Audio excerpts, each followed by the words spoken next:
¿Y con los medicamentos qué? No es todo una cuestión de actitud, mamá. Solo te estás dejando estar.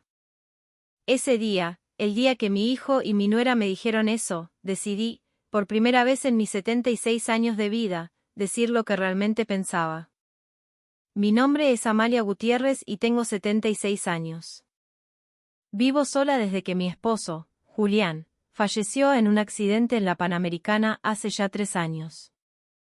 Julián había sido gerente de ventas en una importante empresa de importación y exportación, una de esas con oficinas imponentes en el centro de Buenos Aires. Yo trabajé en la misma compañía durante 30 años como secretaria ejecutiva. Tras jubilarnos, habíamos empezado a disfrutar de una vejez tranquila y serena, pero su partida lo cambió todo.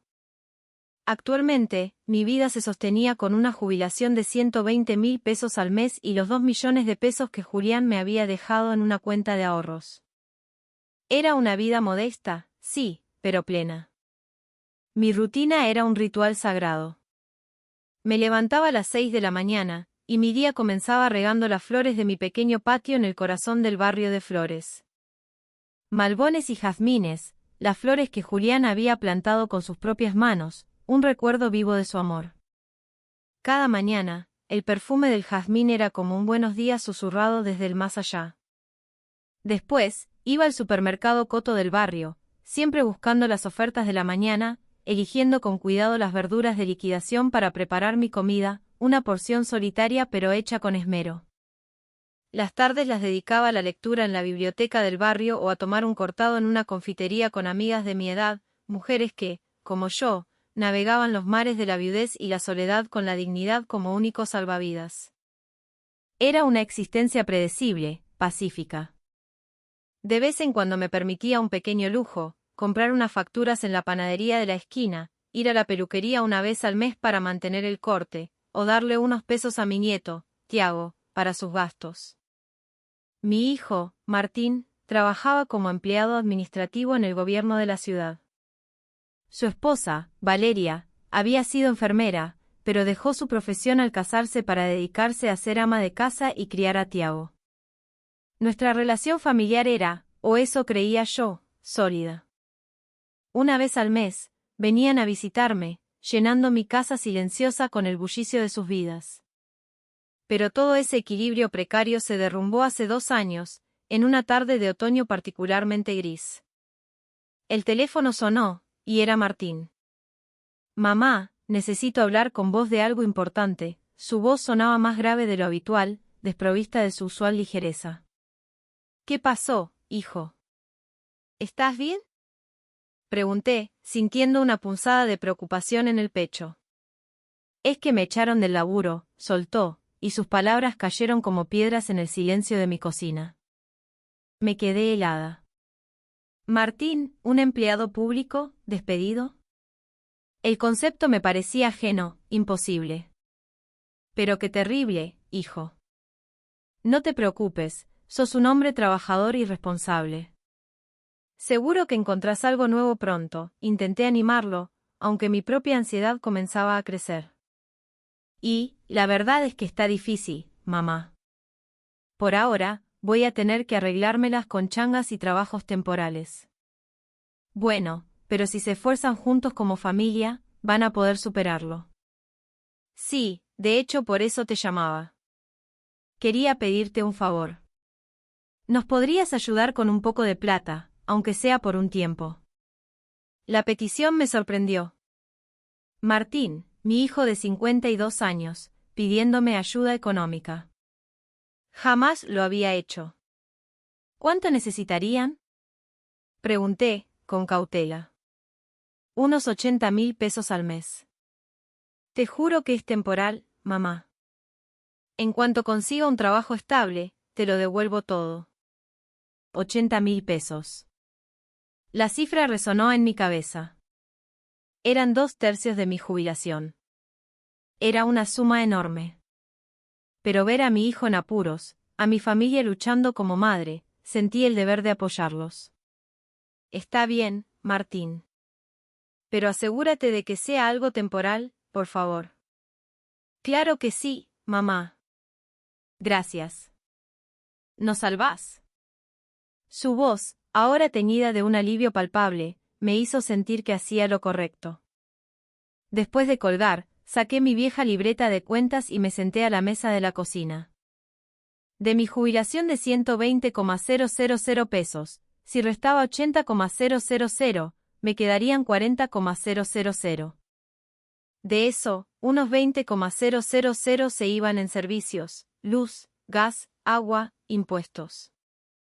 Me quedarían solo 20,000 pesos para comida y gastos varios. Menos de la mitad de lo que estaba acostumbrada. Era un sacrificio inmenso. Pero era por mi hijo, por mi nieto. Me convencí de que podía hacerlo. Así comenzó mi nueva vida, enviando cada mes 80.000 pesos a la cuenta de mi hijo. El primer mes lo sobrellevé. Pero con el paso del tiempo, mi vida se volvió cada vez más austera. Las facturas de la panadería se convirtieron en un lujo inalcanzable. La visita a la peluquería se espació a una vez cada 2 meses. Mis comidas se redujeron a un monótono desfile de verduras baratas, la carne y el pescado se volvieron un recuerdo lejano. Usaba la misma ropa de hacía años, remendando y cuidando cada prenda como un tesoro. Comprar algo nuevo era una fantasía. Pero todo lo soportaba, repitiéndome como un mantra, es por Martín. Los meses pasaban, pero el trabajo estable de mi hijo no aparecía. Mamá, parece que esto va a llevar más tiempo. Es difícil conseguir un puesto fijo con estos trabajos temporales, me decía por teléfono. No te exijas de más, hijo. Cuida tu salud, que es lo más importante, le respondía, mientras por dentro una angustia helada me carcomía. ¿Hasta cuándo duraría esto? Los ahorros de Julián mermaban lentamente, y el fondo del pozo se veía cada vez más cerca. Un día, recibí una llamada de Valeria, algo inusual. «Amalia, ¿cómo está?» La llamaba para agradecerle por su ayuda. Siempre tan generosa, su voz era melosa, artificialmente cortés, pero sentí un matiz frío debajo de la superficie. «Por favor, Valeria. Somos familia». Sí, claro, es que Martín sigue con muchos problemas para encontrar trabajo, y yo estaba pensando en salir a buscar algo, pero con los exámenes de Tiago. Tiago, mi nieto, acababa de empezar primer año de la secundaria. Era un chico brillante, mi orgullo. Claro, la educación de Tiago es la prioridad, concedí. Exacto.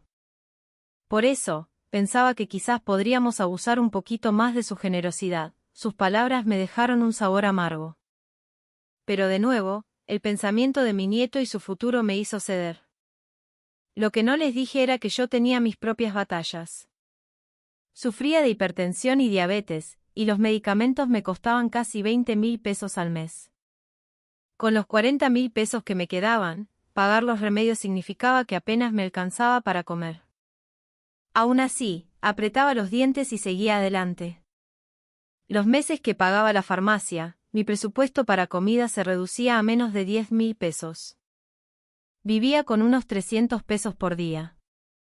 Mi dieta consistía en fideos, arroz, huevos y las verduras más baratas que encontraba. Adelgacé más de 5 kilos. El reflejo en el espejo me devolvía la imagen de una mujer demacrada, pero nunca les conté nada a ellos para no preocuparlos.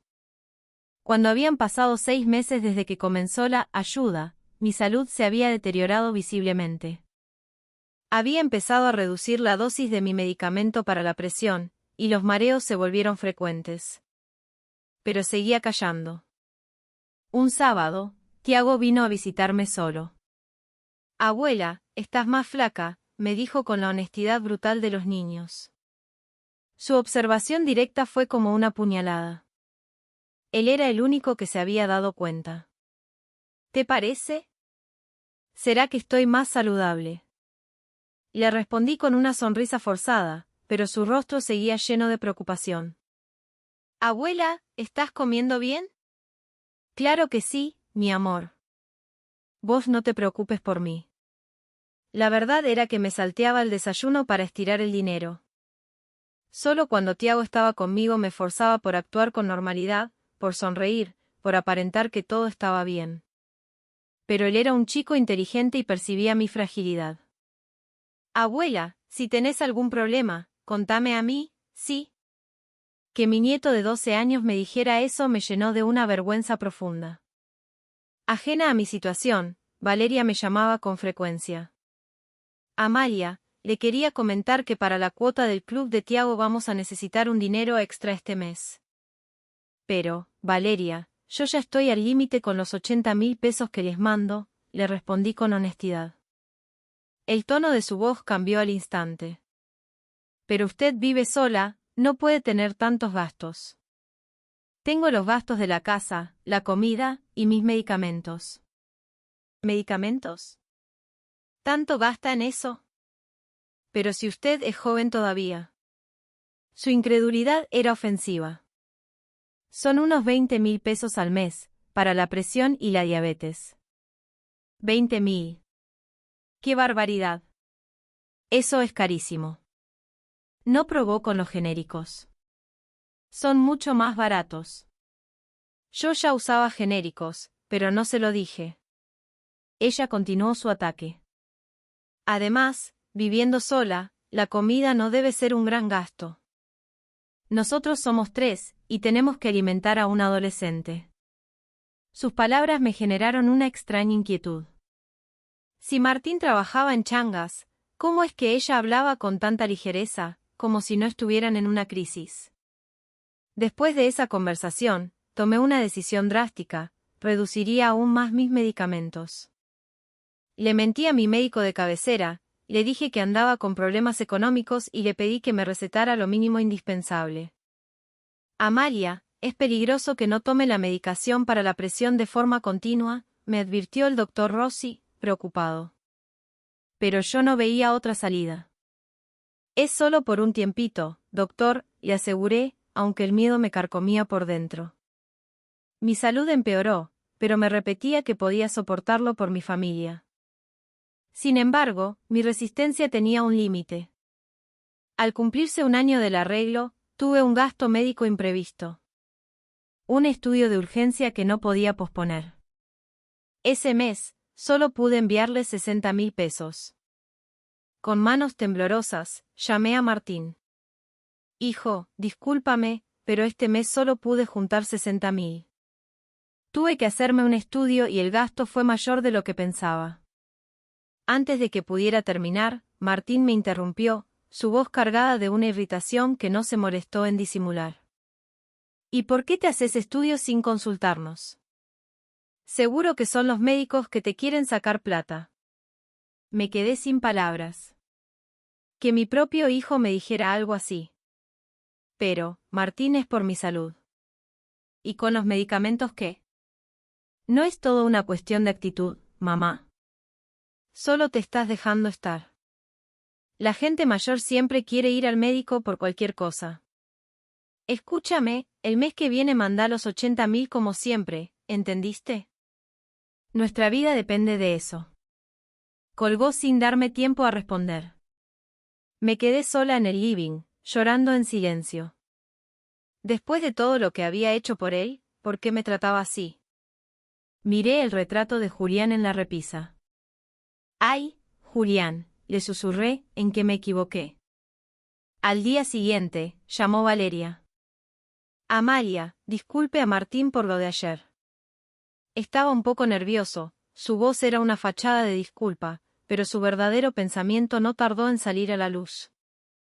Pero, honestamente, Amalia, ¿de verdad necesita esos 20.000 pesos en remedios? La madre de una amiga mía llegó a los 90 años sin tomar una sola pastilla. ¿No será que es todo una cuestión de actitud? Creo que solo se está dejando estar. Sus palabras, frías y crueles, me hicieron temblar. Además, continuó, nosotros todavía tenemos muchos gastos por delante. La educación de Tiago, todo usted ya vivió su vida, Amalia. Es hora de que piense un poco en nosotros. Esa frase fue la que me rompió. Sentí como si mi propia existencia fuera un estorbo, como si mi valor se midiera únicamente por mi capacidad de proveerles dinero. Después de colgar, me sumí en una profunda reflexión. Para mi hijo y su esposa, yo era solo un cajero automático. ¿Dónde había quedado el hijo que crié con tanto amor? En medio de esa desesperación, mi salud se desplomó. La reducción drástica de la medicación descontroló mi presión arterial. Levantarme de la cama era un esfuerzo titánico. La comida no me pasaba, y mi peso seguía cayendo en picada. Un día, Valeria llamó de improviso. Amalia, Martín está con gripe y no puede cuidar a Tiago. ¿Podría venir a casa esta tarde y noche a darnos una mano con las cosas? Aunque me sentía fatal, no pude negarme. Era por mi nieto. Fui a su casa. En cuanto llegué, Valeria me dijo que tenía un compromiso impostergable y se fue. Más tarde me enteraría de que su compromiso era una merienda con sus amigas en un café de Palermo. Me quedé a cargo de todo, cuidar a mi hijo enfermo, preparar la cena y ayudar a Tiago con la tarea. Pero mi cuerpo, debilitado por la mala alimentación y la falta de medicación, no pudo soportar el esfuerzo. Mientras preparaba la cena, un mareo violento me invadió y me desplomé en el suelo de la cocina. Lo último que recuerdo es la voz desesperada de Tiago. Abuela. Abuela, despertate. Recuperé la conciencia gracias a sus gritos. Estoy bien, mi amor. Solo un mareo, intenté sonreír para tranquilizarlo, pero él estaba temblando y llorando. Espera, abuela, ahora mismo llamo a una ambulancia. No, no es para tanto. Pero Tiago ya había marcado el 911. Me asombró la calma con la que un chico de 12 años manejó la situación. Me llevaron en ambulancia al hospital. Los estudios revelaron que mi presión arterial estaba en niveles peligrosamente altos. El médico ordenó mi internación inmediata. ¿Estuvo tomando la medicación para la presión, Amalia? Me preguntó el doctor Rossi, mi médico de toda la vida. La verdad es que estuve reduciendo la dosis por problemas económicos, confesé en voz baja. La expresión del doctor Rossi cambió. Eso es muy peligroso, Amalia. La medicación para la presión debe tomarse de forma continua. Interrumpirla o reducirla aumenta drásticamente el riesgo de una CV o un infarto. Fue la primera vez que entendí la gravedad de lo que estaba haciendo. Lo siento, doctor. Es que la situación familiar. Cuando comencé a explicarle, su rostro se ensombreció aún más. Amalia, lo que me está contando podría considerarse abuso económico. ¿Abuso económico? Nunca había escuchado esa expresión.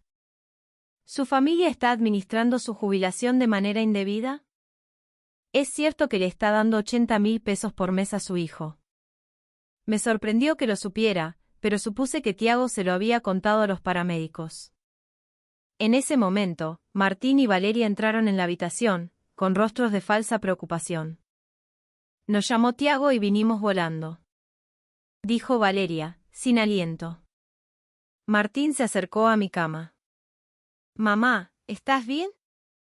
Pero el costo de la internación lo podés pagar con tus ahorros, ¿no? Y no te olvides de transferirme los 80.000 del mes que viene, que si no se nos complica. Me quedé helada. Su madre estaba en una cama de hospital, y su primera preocupación era el dinero. ¿No estarás actuando, no, Amalia?, añadió Valeria. Usted a veces es un poco exagerada. El doctor Rossi y la enfermera que estaban en la habitación los miraron, atónitos. El doctor se dirigió a ellos. Disculpen, pero entienden que la señora Amalia vive con 40.000 pesos al mes después de darles 80.000 de su jubilación de 120.000. Si a eso le restamos los gastos médicos, apenas le queda dinero para comer. Esto está afectando gravemente su salud. Valeria intentó justificarse. Pero es que a Martín lo despidieron, somos familia, es natural que nos ayudemos. Ayudarse es una cosa, respondió el doctor con calma. Exigir una ayuda que pone en riesgo la vida de la otra persona es otra. Especialmente en el caso de una persona mayor, esto puede tener consecuencias legales como abuso económico. Los rostros de Martín y Valeria palidecieron. Cuando se fueron, el doctor Rossi se acercó a mí. Amalia, mi padre es abogado. Se especializa en los derechos de las personas mayores. ¿Por qué no habla con él? La idea me paralizó. Denunciar a mi propio hijo. Jamás se me había ocurrido. Amalia, si esto continúa, su vida corre peligro, insistió el doctor. Además, también es por el bien de su hijo. Así, nunca aprenderá a ser independiente. Esa noche, en la soledad de la habitación del hospital, miré las luces de la ciudad y repasé los últimos 2 años. Quizás mi sacrificio no había sido un acto de amor, sino un error. El verdadero amor, pensé, no es fomentar la dependencia, sino la autonomía. Al día siguiente, llamé al padre del doctor Rossi, el abogado Carlos Rossi. Señora Gutiérrez, mi hijo me puso al tanto de su situación. Venga a mi estudio cuando pueda y charlamos tranquilos. Su voz era amable y serena. El día de la cita, le mostré mis libretas de cuentas, los recibos, todo. Veo transferencias de 80.000 pesos mensuales durante los últimos 2 años. Eso suma un total de 1.920.000 pesos, dijo el doctor Rossi, revisando todo meticulosamente. Con un presupuesto de 40.000 al mes, y restando los gastos médicos, le quedaba menos de 10.000 para comer. Esto, legalmente, es abuso económico. Pero, ¿demandar a mi hijo? Dudé. Señora Gutiérrez, esto también es por él. Mientras usted lo sostenga, él y su esposa nunca se harán responsables de sus propias vidas. Sus palabras me convencieron. Asentí. Era hora de poner fin a esta situación. Le pedí que iniciara los trámites. Unos días después, el doctor Rossi me llamó con noticias que me dejaron sin aliento. Señora Gutiérrez, descubrimos algo importante. Su hijo no fue despedido. Renunció por voluntad propia. No podía creerlo. El motivo fue un problema de deudas. Le debe a 3 financieras un total de 3.200.000 pesos. De esa suma, 1.800.000 fueron pedidos usando su nombre y DNI sin su autorización. Sentí que el mundo se desvanecía. Mi hijo había usado mi nombre para endeudarse. Y la causa de la deuda: ludopatía. Adicción a las máquinas tragamonedas. Gastaba un promedio de 120.000 pesos por mes en el bingo. Es decir, los 80.000 que usted le daba, muy probablemente, se iban directamente al juego. Al saber eso, algo dentro de mí se quebró para siempre.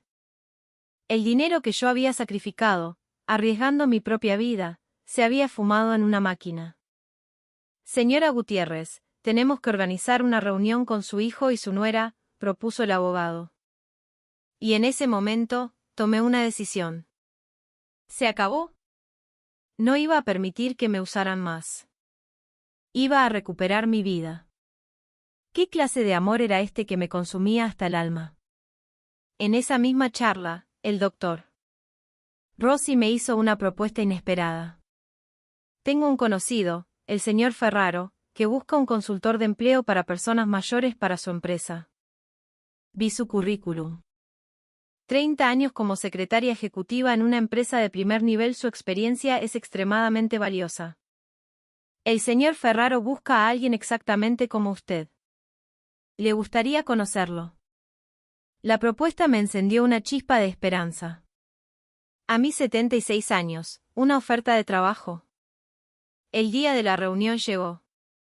Nos sentamos en la imponente sala de juntas del estudio del doctor Rossi, Martín, Valeria y yo, enfrentados. Mamá, un abogado es una exageración. Esto es un problema de familia, dijo Martín, a la defensiva, con los brazos cruzados. ¿Nos piensa demandar, Amalia? ¡Qué bajo! Somos su familia. Atacó Valeria. El doctor Rossi comenzó con calma. Primero, aclaremos algo. Señor Martín, usted le dijo a su madre que fue despedido. Sí, por recorte de personal, mintió. Pero la realidad es que usted renunció. Aquí tengo una copia de su telegrama de renuncia. El abogado deslizó el documento sobre la mesa. El rostro de Martín se transformó. Y también tenemos estas deudas por 3.200.000 pesos, de las cuales 1.800.000 están a nombre de su madre, sin su consentimiento. Yo no sabía nada de eso, exclamó Valeria, mirando a su esposo. Martín, ¿es verdad? El doctor Rossi continuó, implacable. ¿Y cómo explica esto? Mostró los registros de un bingo, con fechas, horas y montos detallados. Usted perdió un promedio de 120.000 pesos mensuales en los últimos 2 años. Valeria fulminó a Martín con la mirada. Vos jugando. ¿Desde cuándo? Y con deudas. La pelea entre ellos estalló, y yo los observaba con una tristeza infinita. En esto se había convertido mi hijo. El doctor Rossi los interrumpió. Señora Valeria, a usted también quiero preguntarle algo. Veo que en sus redes sociales muestra una vida de lujos. ¿De dónde salía ese dinero? El rostro de Valeria también se descompuso. Eso es. Almuerzos, spa, compras de carteras de marca unos 50.000 pesos al mes. ¿La fuente de ese dinero no era la transferencia de su suegra? El abogado mostró capturas de pantalla de su Instagram, restaurantes en Palermo, tratamientos de belleza, carteras nuevas. Mientras yo vivía con 40.000 pesos, ellos se daban la gran vida con mi dinero. No me malinterprete. Era por compromisos sociales. Compromisos sociales que cuestan 20.000 pesos al mes en un spa, replicó el abogado. Mientras tanto, la señora Gutiérrez arriesgaba su vida reduciendo su medicación. Esto es abuso económico, sin lugar a dudas. Pero es mi madre, gritó Martín. Las familias se ayudan. Yo no quería que las cosas terminaran así. El juego era para desahogarme del estrés. Su excusa fue la gota que colmó el vaso. Mi ira, contenida durante 2 años, explotó. Martín. Mi voz temblaba. Por vos, yo vivía con 300 pesos por día. Reduje mis medicamentos a la mitad, sacrifiqué mi salud para ayudarte. ¿Y ustedes qué hacían con ese dinero? Las lágrimas y la rabia se mezclaban en mi voz. No lo soporto más. Tengo 76 años, y nunca en mi vida me sentí tan traicionada. En ese momento, la puerta de la sala se abrió y entró un hombre. Doctor Rossi, disculpe la interrupción. Le presento al señor Ferraro, de quien le hablé. El señor Ferraro me miró e hizo una leve inclinación de cabeza. Señora Gutiérrez, un placer. El doctor Rossi me contó su historia. Yo dirijo una consultora de empleo para personas mayores. El doctor y yo colaboramos hace años. Su currículum es impresionante. Que una persona con su trayectoria sea tratada así por su propia familia es, francamente, indignante. Señora Gutiérrez, usted es exactamente el tipo de profesional que estamos buscando. Se giró hacia mí. Si le interesa, ¿le gustaría trabajar en mi empresa? Como consultora de empleo para mayores. Su experiencia es justo lo que necesitamos. Pero tengo 76 años. La edad es irrelevante. Su conocimiento y su experiencia es lo que la sociedad necesita ahora.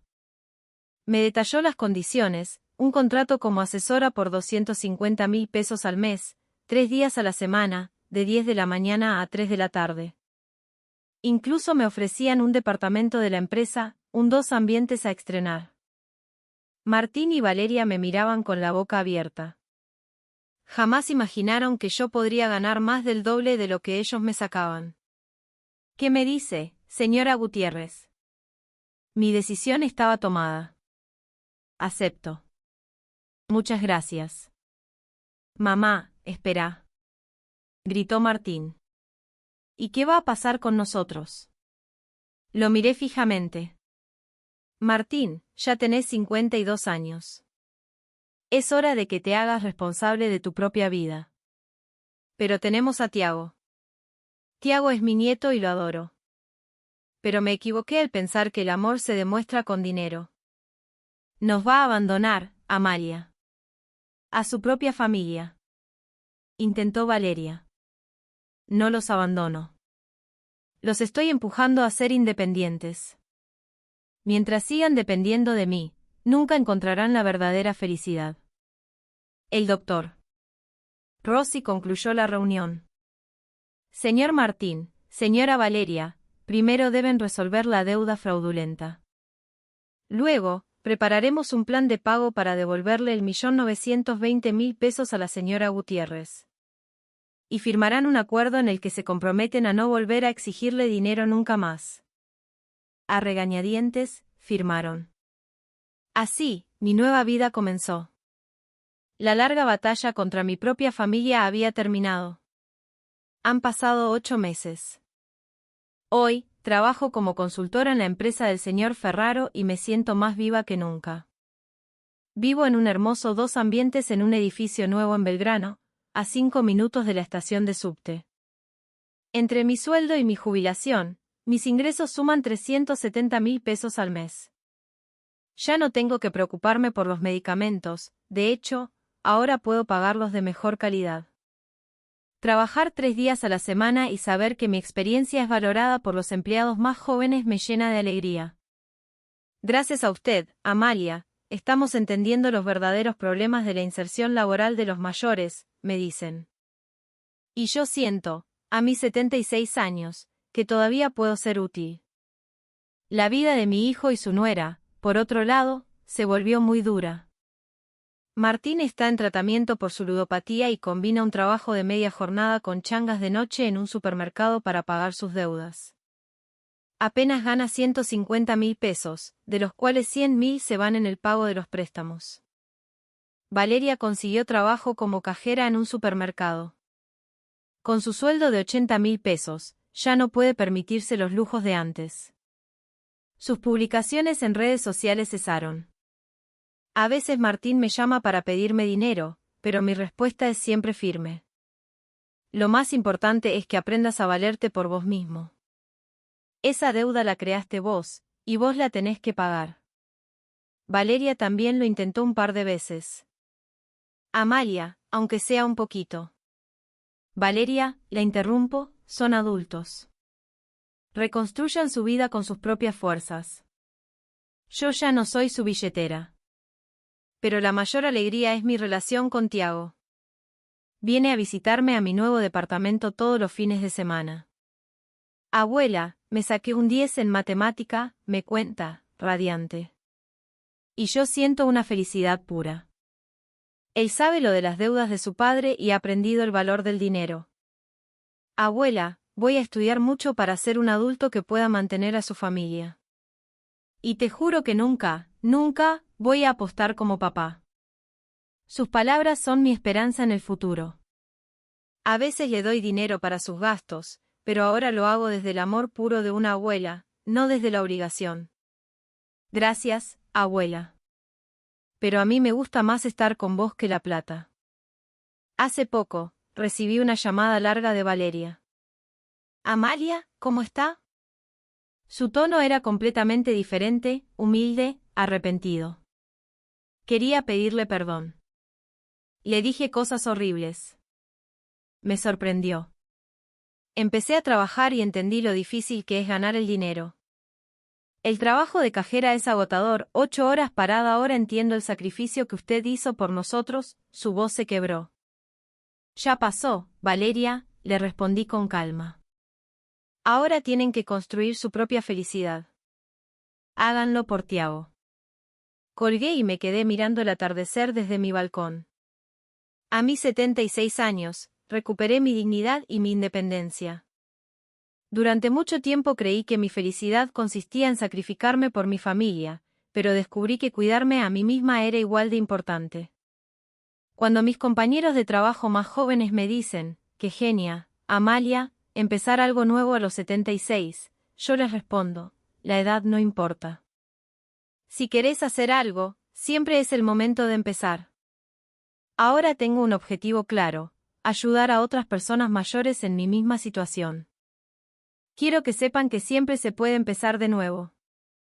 Y sobre todo, quiero transmitir que en las relaciones familiares, el amor no es dependencia. El verdadero amor impulsa la autonomía del otro. Por la noche, en mi silencioso y luminoso departamento, escribo en mi diario: hoy fue un día pleno.